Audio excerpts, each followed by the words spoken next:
Welcome back to Geek Channel 8. I'm Eric. I'm Rosie. And I'm Johanna. This week, Horror of Dracula. Released in the UK as simply Dracula, this is Hammer Horror's version of Dracula. This is the story of Dracula, a creature who destroys all whom he touches. Dracula the terrifying, the feared, who sleeps in the tombs of the dead by day and arises at night to inflict his terror upon the innocent and the unsuspecting. You must help me. You must. You're my only hope. You must. I'll help you. I promise.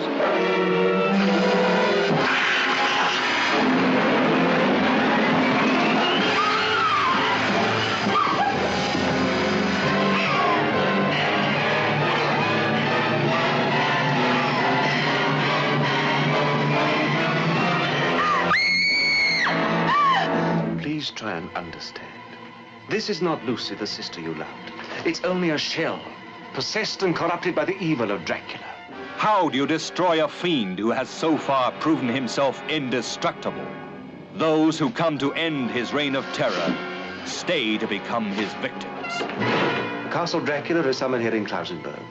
Will you tell me how I get there? You ordered a meal, sir. As an innkeeper, it's my duty to serve you. When you've eaten, I ask you to go and leave us in peace. This is the doctor who dares to challenge the vampire Dracula. This is the anguished man who fears for the lives of his beloved, the girl who is his sister, and the one that is his wife. Dracula, the bedeviled master of all that is evil.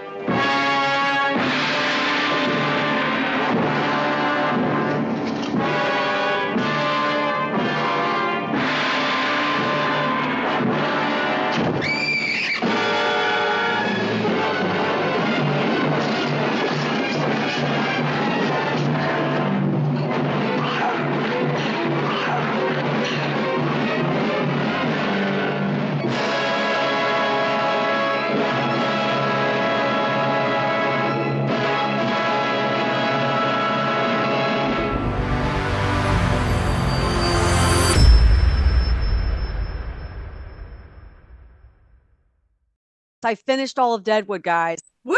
All of Yay! it. Even the film. I finally watched it. I was like, these guys have been talking about it for so long. I watched the whole series and then I watched the movies. Since we may talk about that in the future, I won't go into any detail, but I will say that I loved it and I'm even more in love with Timothy Olyphant. Wow, he turned into a silver fox, but aside from that, he's a great actor. He did a fantastic job in the series and I just really love how I love how the storyline went, and I love that later on they had the movie that kind of wrapped things up for the fans. So highly recommend sitting through the series because it really is entertaining all the way through. I think it is great. It's one of the great modern westerns. So now that it's December when we're recording this podcast, I have started my annual parade through all of my favorite Christmas specials. And I just want to put in a plug for the Jim Carrey version of The Grinch, which every year I watch and it's still just as good. The jokes definitely play on a more adult level than some of the other, family oriented Christmas specials. Some just absolutely priceless moments and some good in-jokes for film fans generally. So it's a good one to start off with also because it's a little bit goofier and actually kind of works as a not Christmas film. It's a little less nostalgic. It's just fun. So that's what I'm working on. That and more of the Great British Baking Show. So I was on a very long plane ride and I absolutely can't stand the movie experience on a plane because, you're interrupted by fasten your seatbelt announcements, things like that. And a lot of times planes have terrible cuts of movies. They're not letterboxed. They're in pan and scan a lot of times. It's just not a great way to see a movie. But this plane one was so long that I was like, I had to, because I'll get motion sickness if I try to read. So then that limits my options, Yeah. Being a podcaster, I normally download a bunch of podcasts, but that didn't happen this time. So I started to watch 2 or 3 films and just gave up on them because something was wrong in the way they were formatted, or I was like, the special effects are lost on a screen that's about Like this big. yeah, Like yeah, tiny. yeah, tiny on the seat in front of you. And so I finally came across the film A Man Called Otto, starring Tom Hanks. And I was like, this is one that's not going to suffer too much on a smaller screen. So I watched it. Fantastic. Like, really? 2 thumbs up. Yeah. Well, then you'll like the original version, A Man Called Ove, even better. It's like very like if you picture the film you watched, but then make it Scandinavian, and it's just the humor is extra dry. I'll check it out. Although what's so strange is I can't even imagine it coming from a Scandinavian film, because when I think of Scandinavia, I think of Community and stuff like that. And this guy is like really American, like, you know, to the point where him and his neighbor are all about the Ford Chevy rivalry, you know, and I'll be interested in seeing how it was in its original form. Anyway, it was not a huge departure for Tom Hanks. He kind of treaded similar thematic territory, not exactly the same, but similar in Finch. It was called Finch. I'll throw out a thumbs up for Finch, too, if you get a chance to see it, which is a post-apocalyptic film where Tom Hanks has a dog and a robot as his companions. Nice. Now, how does that get to A Man Called Otto? You just got to watch the 2 to see what similarities exist there. Okay, enough about all that. Let's jump into what we're here for. Horror of Dracula from 1958. Instead of giving a background to the year, this time I'm going to talk about the latest bat news. This was all over the news in the past couple of weeks. It's rare that we get new bat news. The headlines splashed all over the place at the end of November was CBS News reported retiree records bat sex in church attic, helps scientists solve mystery of species super long penis. And Scientific American, no less, had this bat uses its oversized penis as an arm during sex. So, what? Salon.com, these bat penises are so enormous, etc., etc. I'm going to choose, as we always do, we choose the most reputable source, in this case, Gizmodo. Gizmodo had the headline, "These bats seem to use their huge junk to have weird sex." That's the headline. Nice. Quoting from the article, "We don't know much about bats, thanks to their nocturnal and secluded lifestyles. There have been hints that bat reproduction has its own quirks relative to other mammals, though. In some species, for instance, female bats are capable of storing sperm collected before they undergo hibernation, allowing them to get pregnant after they emerge from their slumber in the spring. So for those of you who are advocates of being pregnant in the winter, apparently that's not a bat thing. Other species well, I feel sorry for them, because that's when you really want to be at least in your 3rd trimester. That's all I'm saying. But this new study that was published in the journals called Current Biology say their curiosity was initially sparked by a distinctive attribute found among male serotine bats: their huge junk. Quote, "By chance, we had observed that these bats have disproportionately long penises, and we were always wondering, how does that work?" said lead author Nicholas Faisal, a researcher at the University of Lausanne in Switzerland. I'm not sure how you pronounce that. "We thought maybe it's like in the dog, where the penis engorges after penetration so that they are locked together, or alternatively, maybe they just couldn't put it inside, but that type of copulation hasn't been reported in mammals until now." So they collected hours of footage of these bats going about their day. The team documented 97 such mating events, finding no evidence that these bats have penetrative sex. Instead, the bat's penis enlarges before it reaches a female bat's vagina during the mating process, which has the male grab onto the female by the nape of the neck, The penis seems to brush away the protective tail membrane surrounding the vulva, then stays pressed up against it for extended time. The average length of these sexual encounters was around 53 minutes, but the longest recorded lasted over 12 hours. Oh Wow. my God. There's more. It goes into more detail. We're just going to leave it there, just saying that we are still learning about bats in 2023. Just wanting you to keep that in mind as we go back to a film from 1958, Horror of Dracula. So the film, as you mentioned, has a different title in the UK and in the US. In the UK, just straight Dracula, but here they changed it to Horror of Dracula to avoid confusion with the 1931 film.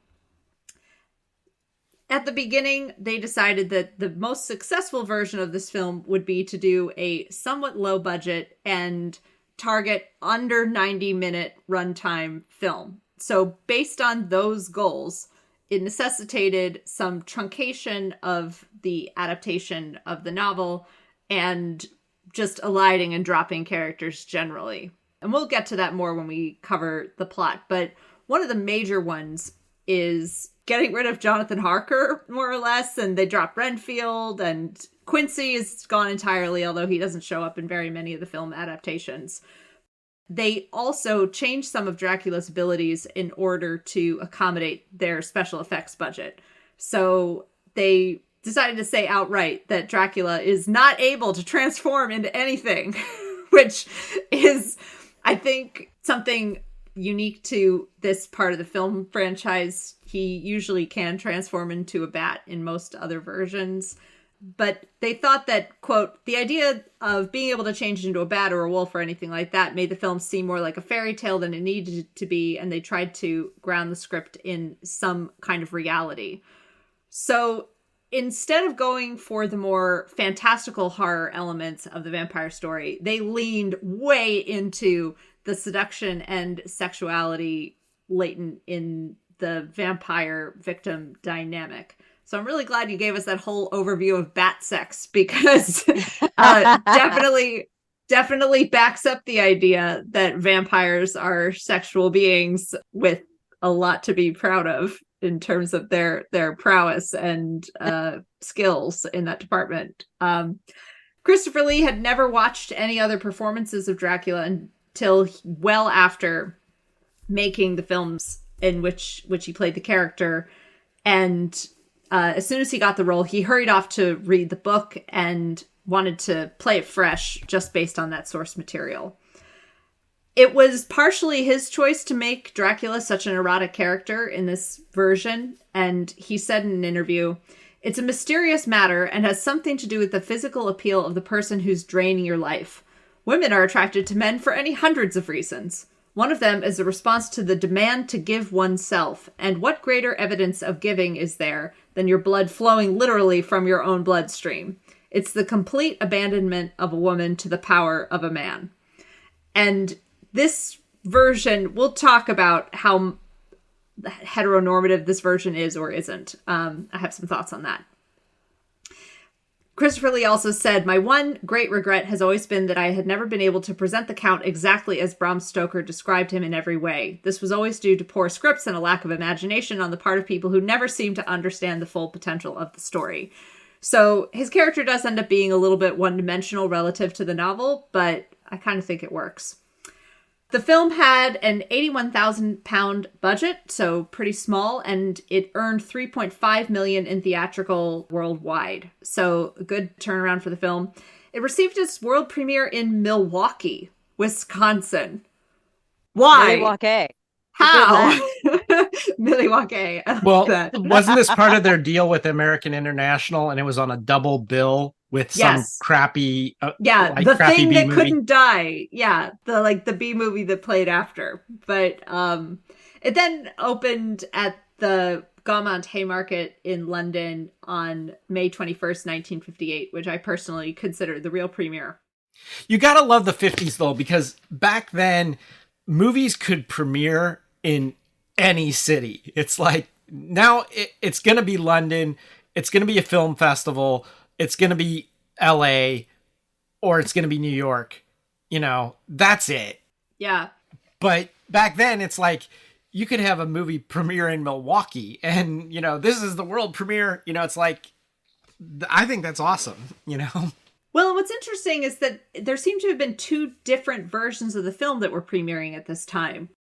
There was the US version and then another version that was in Europe and Japan.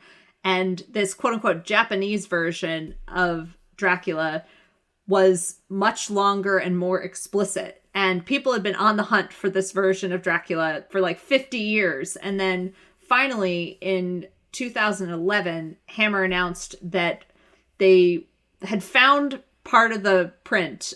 The first 5 reels of the film were destroyed in 1984, but the last 4 reels were recovered. So they added this extra 36 minutes of footage when they later released the film on DVD and Blu-ray. I'm not sure which version of the film I watched. I don't think mine had these deleted 36 minutes, but I'm curious to hear what you two caught. And then the only other note is that after the success of this film, Hammer went on to produce 8 more sequels.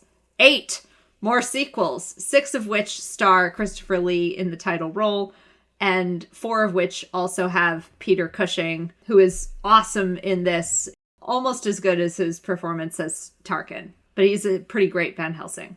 Yeah, and it also proves that Peter Cushing was always an old guy.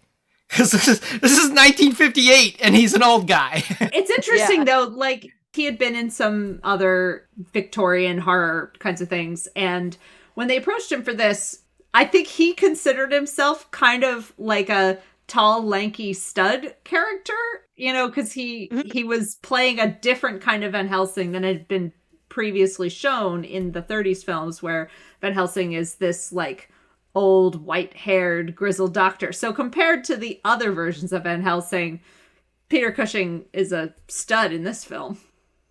But yes, old from the beginning, somehow. Yeah.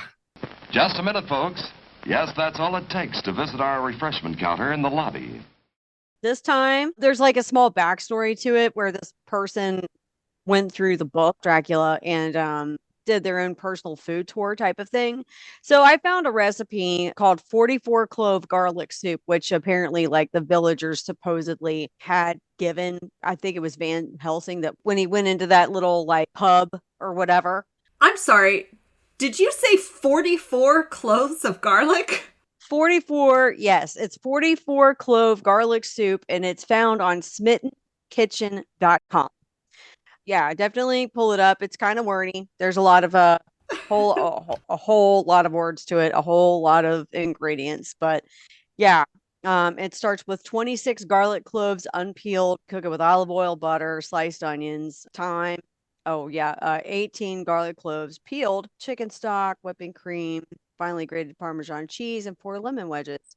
Something that you cook in the oven in a baking dish, and there's a whole lot of steps to it. But it's 44 clove garlic soup. Again, I found it on smittenkitchen.com. Apparently that was fed to Van Helsing to protect him from the vampires, and thought that would be a fun recipe to share. I never make that. I will. I love garlic. I'll eat garlic raw. That's just too much work for me. I keep my recipes pretty simple. I don't do anything that's too terribly complicated. I am capable of doing that. I just choose not to because I don't have a lot of time. Like if I need a recipe, I'm usually hitting up Campbell's Kitchen. But, that was an interesting recipe to read. So definitely check it out. And now, on with the show. So it begins sort of the way the novel begins, with Jonathan Harker on a journey to the castle in Transylvania. He stops and interacts with some locals who don't seem so psyched that he's there. One big difference is this whole story takes place on the continent. There's no visit to or from Britain in this case, but Harker makes his way to the castle. But then after that point, it significantly departs from the original story. He's not even there to do a real estate deal. No. He is there to take a role as a librarian cataloging stuff. Yeah, and it's a very different story if Harker is preparing to settle in permanently versus visiting for a business deal. But Harker arrives, his host is nowhere to be seen. There's a really beautiful spread on the table, but I have to say, the sets in this film are some of the worst sets I've ever seen.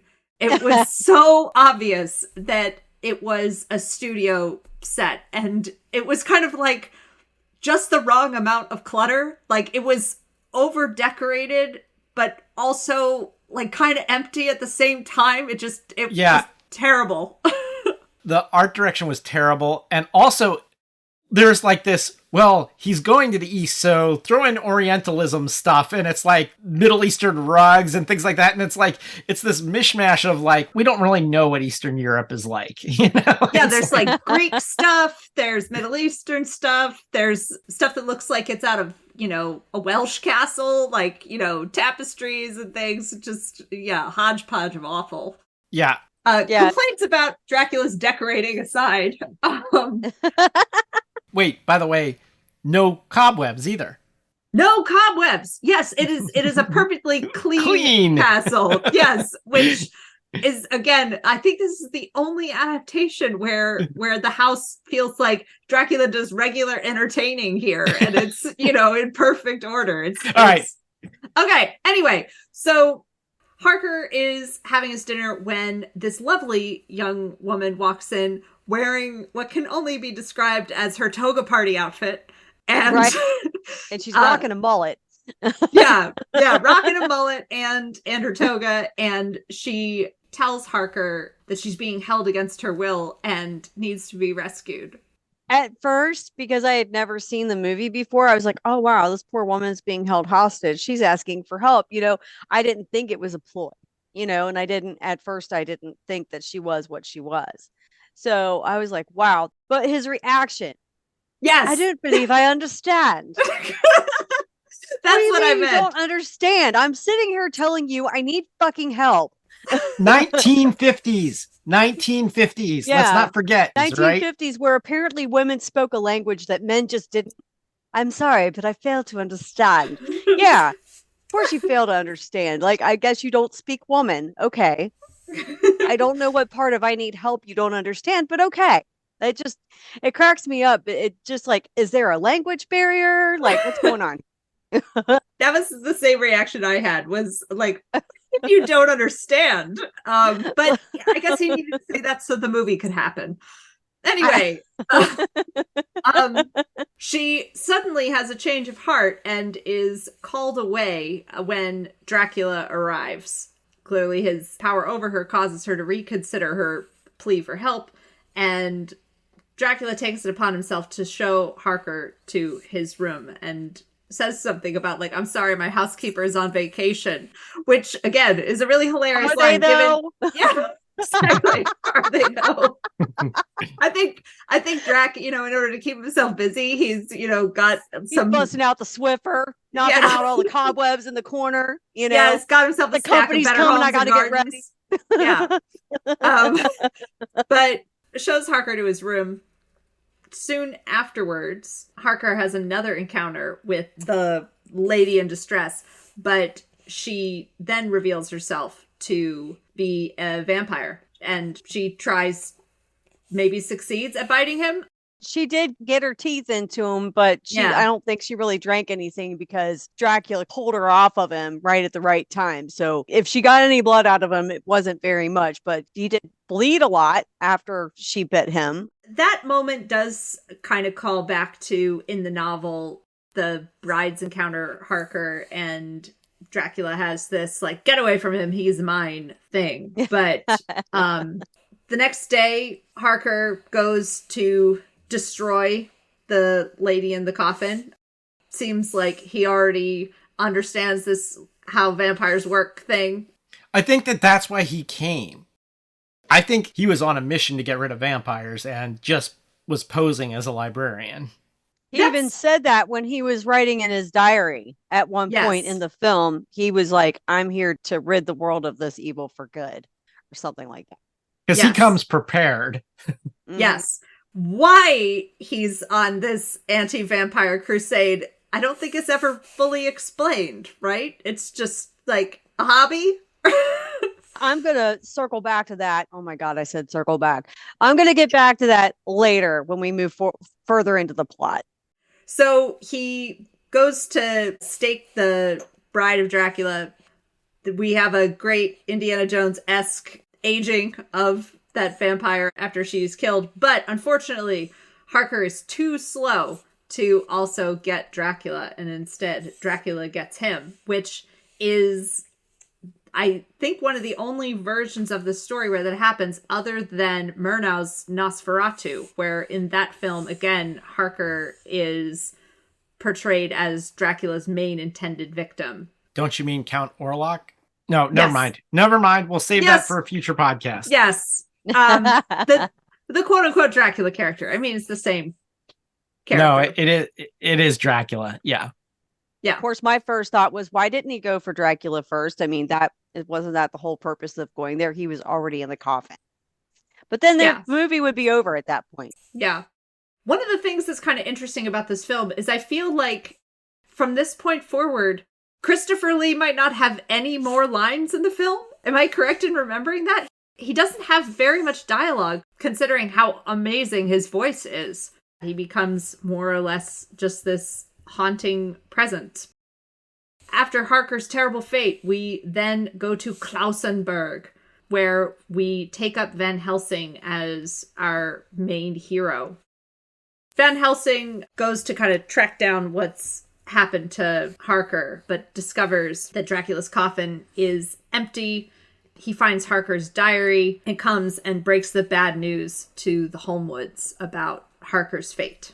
Interestingly, in this version, Harker's fiance is Lucy, not Mina. Yeah, they've done a whole musical chairs with the characters, and I don't know why exactly, but in this version, Lucy Holmwood is the sister of Arthur Holmwood instead of the fiance of Arthur Holmwood. And Arthur Holmwood is married to Mina. So this is a very different kind of character drawing for both Lucy, who is, kind of this wanton character in the eyes of the Victorian novel, with 3 suitors, and Mina as like another independent and not married at the beginning of the novel, but then married to Jonathan Harker by the end of it. Like that in some ways, she follows the path that Lucy was supposed to, of like having one guy and getting married to him before it's too late. But here we have it all shuffled around, and Arthur becomes kind of our main like British hero because Harker is out of the picture.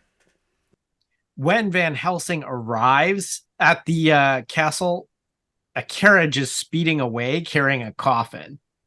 Yeah, no boats in this version, since everything happens on continental Europe. Which honestly makes more sense to me. I said this when we were watching the original Dracula. It's like, why would Dracula, who's got all of Eurasia to deal with, risk traveling by ocean, the one place where he can actually die? Yeah. When he could go to anywhere in Europe or Asia, and even probably into Africa too, because it predates the Suez Canal, anywhere he wants, but he chooses to go to this island where, I think some of it is probably, in the original version, he's shipping like 100 huge crates of dirt along with him. 9. 9? Is it just 9? I think it's 9. They make a big deal in the novel about the number of them because they have to track each one down. Yes. And put holy water on it. Yeah. My recollection was that it was 9, but I will fact check that. I thought it's that there are 9 that come back, but the ones that are... So you think there's just 9 that end up at Carfax Abbey? I think so. That doesn't seem like enough. Anyway, it could be that the expense of putting those on a freight train, or even the availability of freight trains, might have been a factor. But I kind of miss the boat thing just because, one thing I love about epistolary novels is the way they mix in different media. Like there's journal entries from Jonathan, and then there are letters from Mina to Jonathan, and then there are diary entries from Mina, and then there's newspaper clippings about the boat. Here it becomes a pretty straightforward narrative with Van Helsing at the center. I'll just also make another note. The Holmwoods house, another terribly decorated set. There are just Oh my God. so many different textures and colors and knickknacks, and it's just like the busiest set, and doesn't line up with what you think their station is supposed to be. They seem pretty well to do, and their house seems pretty... Okay, so I stand corrected. I have fact checked it. It was 50 boxes of Earth. Okay, 50. so but 50. 9 of them got removed from, I think it was 9, that part I'm not sure, but a small number of them got removed to other places. So Yeah. they were, all the ones at Carfax Abbey they knew, so they had to find the missing ones. Yes. Yeah, so there's no real estate intrigue here, unlike in the 1931 version of the film and in the novel and many other adaptations. Dracula isn't trying to settle in and take over Klausenburg. He's just trying to get revenge for the bride that he lost, that Harker killed. So he's instead in the market for a new bride, and first sets his sights on Lucy, who, when we meet, is clearly already under his spell because she's got some mysterious illness that they're afraid will get worse when they let her know about the death of her fiancé, Harker. Did you notice that when Harker is getting settled in to Dracula's castle, Dracula makes it a point to look at the picture that he sets on the desk, and it's a picture of Lucy? Yes. Yeah, and this shows up, I mean, we'll talk about the 1992 version of Dracula at some point, but yeah, it's a nice detail. It also makes me kind of think that maybe that's the reason why Harker is there, because maybe Harker actually kind of knew something was going on.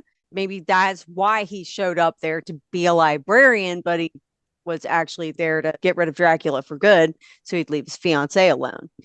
I wouldn't even say it was hinted at, but when you put the pieces together, it kind of looks like that. I agree with you that the timeline of this is really fuzzy. Whether Dracula's already started a thing with Lucy, the fact that they are geographically all much closer together in this version, like if he were like taking nightly flights between Transylvania and London in order to get at her, that seems pretty ridiculous. But it seems like Klausenburg is, I'm not down the street from Dracula's castle, but like a carriage ride away. Definitely, Dracula could go back and forth if he wanted to. I mean, they didn't show that Dracula could fly, but that doesn't mean it's not possible. Yeah, I can't tell if they are creating the myth here about vampires needing to be invited in, because there's definitely part of this where like the windows have to be open, and I don't know whether that's enough of the invitation element, but it definitely seems like, Dracula can't open windows from the outside. This is a common thing. The classic line, "Enter freely and of your own accord," appears in this a couple of times. Doesn't Dracula actually invite Harker in with those words? Yes. I think he invites him in at the very beginning. So I think that we are really emphasizing that in this version of Dracula. Didn't he say something to that effect when he left the letter for Harker when he arrived to the castle and had the meal spread out for him and stuff? Yeah. I'm sorry I couldn't meet you here. Treat this place as if it were your own. Make yourself at home, or something along those lines. Yeah. So the mystery of what's wrong with Lucy is quickly apparent to the audience, and also pretty quickly apparent to Van Helsing, who instructs the maid and the Homewoods, we gotta put garlic flowers everywhere. We got to lock the windows. You can't let her out of your sight. And of course, they fail to do all three of these things. Well, they put him out, but then she convinces Gerda, the maid, to take him away. This is actually pretty close to the novel, except for that it's with Mina, I think, instead of with Lucy. It might happen with both of them. Yeah, it's Lucy first and then Mina. Yeah. But there is a point in the novel, the maid takes all the garlic out of the room and they come back in the morning and it's like, oh, great. All our work has been undone. I didn't know that having like live flowers affected vampires. That was a new one for me when I saw that in the film. But it was weird because then later down the road, when they show up to the castle, there's a bunch of flowers growing outside. I think the flowers themselves they're the garlic blooms, not just any flowers. Wow. I learn something new every day because I wasn't aware that garlic bloomed in a way that you could put it in a bouquet. I noticed when she was in the process of turning, the flowers in the vases on both sides of her bed were dead. They were dead flower arrangements. Yeah. Lucy sadly perishes and is seen shortly after haunting the neighborhood. One of the things that I really liked about this version is part of the original story where Lucy rises from the grave and starts attacking local children. This sometimes shows up and sometimes doesn't, but here it's especially effective because the child she goes after is actually her cousin or niece or, Tanya. I couldn't tell if Tanya is Mina and Arthur's biological daughter or more like just like a ward who lives with them. I think that Tanya is Mina's daughter. It must have been one of those things where maybe she was a widow and remarried. Mr. Holmwood, the way he talks about her is like she is not his daughter, but she's Mina's daughter. So that leads me to believe that maybe Mina was widowed and then remarried and had that child for her former husband. That's what would make Lucy her aunt. Yeah, it's something along those lines. Which honestly, for a movie back in the 50s, that's kind of progressive, to have a kind of a blended family like that. Yeah.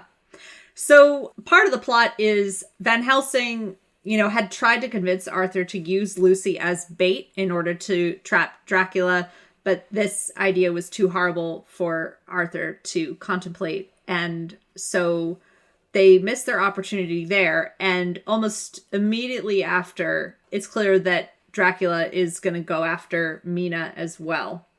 I have to stop for a second here because now that Arthur Holmwood's in the storyline, I have to mention, did you notice who played Arthur? He looked familiar, but I didn't recognize This is him. Michael Gough, who most of you will know from another Bat-themed thing.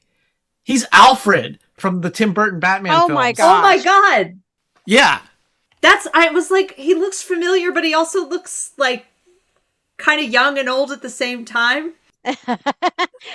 Like so many men in the 50s, they look young and old at the same time. And I think it's because they'd all been smoking since they were 12, because it was fashionable to smoke back then. So of course they aged horribly. Well, Yes. And men never had any work done. So he was Alfred Pennyworth from 1989 to 1997 in 4 Batman films, the Tim Burton and Joel Schumacher films. So, and might I add, from the Joel Schumacher films, probably the best person in the cast, like the best. Yeah. So they do a classic, let's split up, we'll cover more ground that way kind of thing. They go off to investigate this coffin. Meanwhile, Mina lies very seductively and wantonly waiting for Dracula to appear. One of the things I love about this film is they do a great job of exploring sexual anticipation. And it's like very convincing and indeed very erotic when both Lucy and Mina are waiting for Dracula to arrive. It's, they start breathing differently and, they kind of lay on the bed in this sort of pose of, being both scared and excited for Dracula to appear. When Arthur and Van Helsing come back, they find that Mina has also been attacked and they go into protective mode, but do it absolutely all wrong. Each one of them takes a window on the outside and completely, ignores the fact that Dracula could enter from the house. But this actually is kind of a fun twist of this version. When they had investigated the location of the coffin and found that it was not where it was supposed to be, it turns out that the phone call is coming from inside the house, as they say. And Dracula had Mina move the coffin into their own basement. Cue an awesome chase scene. Yes. They chase Dracula all the way back to the castle.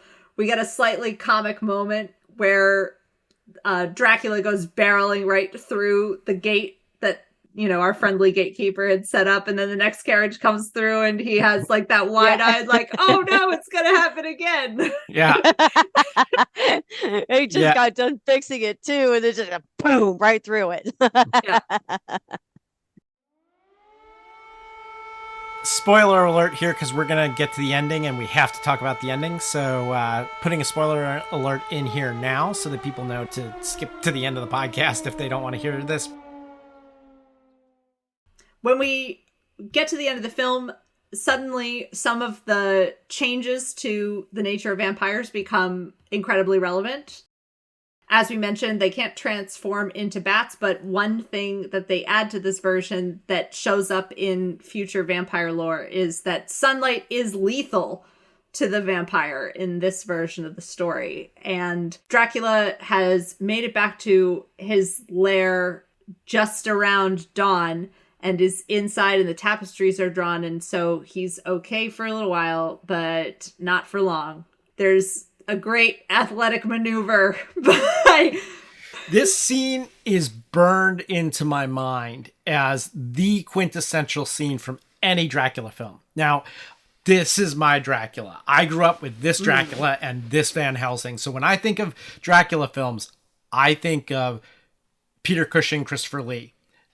You can argue the merits of whether this is better than Lugosi or not, or later Draculas, which we will get to. But for me, Christopher Lee will always be the quintessential Dracula because it was my first experience with Dracula. But the final scene, Dracula has the upper hand and Van Helsing jumps up onto this long table, runs the length of this dining room table and tears down the curtains, allowing the sun in. And then he grabs two candlestick holders off of the table and takes them and makes a cross out of them, which I thought was super awesome when I was a kid. I'm like, yeah, why don't you just kill Dracula by doing that? Why do you need to have a pre-made crucifix? We can DIY this crap, And right. And to me, this scene, I will never not think of this scene when I think of Dracula. This to me is the scene that always comes to mind when I think of cinematic Dracula. Yeah, I like that this version definitely plays up a Van Helsing versus Dracula showdown. I feel like a lot of the other versions of Dracula have kind of an anticlimactic ending because, he's either being staked in the coffin while he's, more or less asleep, or, other versions kind of draw it out in a way that is less satisfying. But I do like corralling Dracula between the crucifix and the sunlight in order to do him in. Yeah, and Harker becomes a vampire in this film. I think that was how Hammer is going to get him out of the picture, so that in their series, it's not going to be as much about Harker as it is going to be about Van Helsing versus Dracula. And that becomes a thing carried on into other studios and other films. This is like a 2 thumbs up for me. It is not the best of the Hammer Draculas, in my opinion. I think that is yet to come in a later installment, but we'll get to that when we do that film. However, I cannot recommend this enough. Let's keep in mind that the Hays Code is still in effect and will be for another 10 years. And just like Dracula's Daughter was pushing the limits way back at the beginning of the Hays Code, Hammer Studios in particular with Dracula starts pushing the limits toward the end of the Hays Code when it comes to sexuality and blood, which is honestly what you want from a vampire film. That's what I want from a vampire film anyway. So 2 thumbs up. When Mina is rescued and they're giving her the blood transfusion and the doctor gives her directive on recovery, he tells her to have some wine. It's like, girl, go get drunk.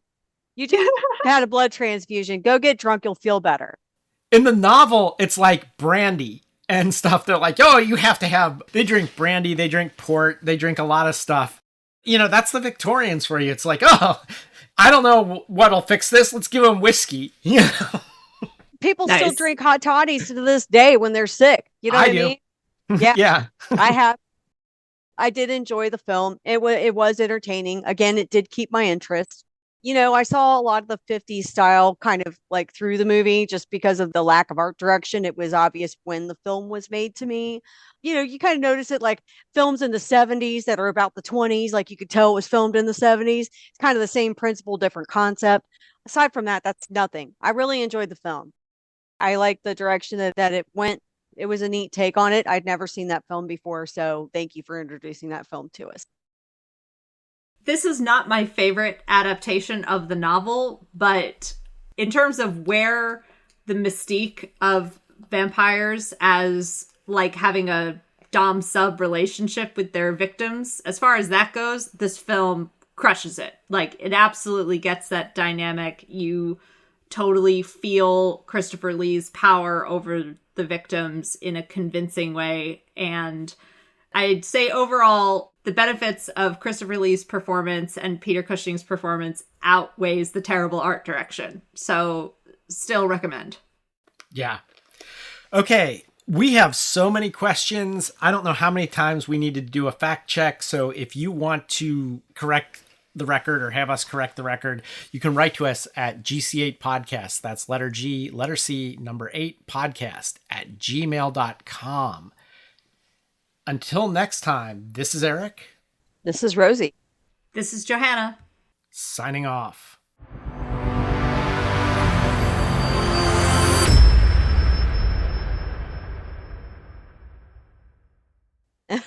Cut it out and I'll talk about something else.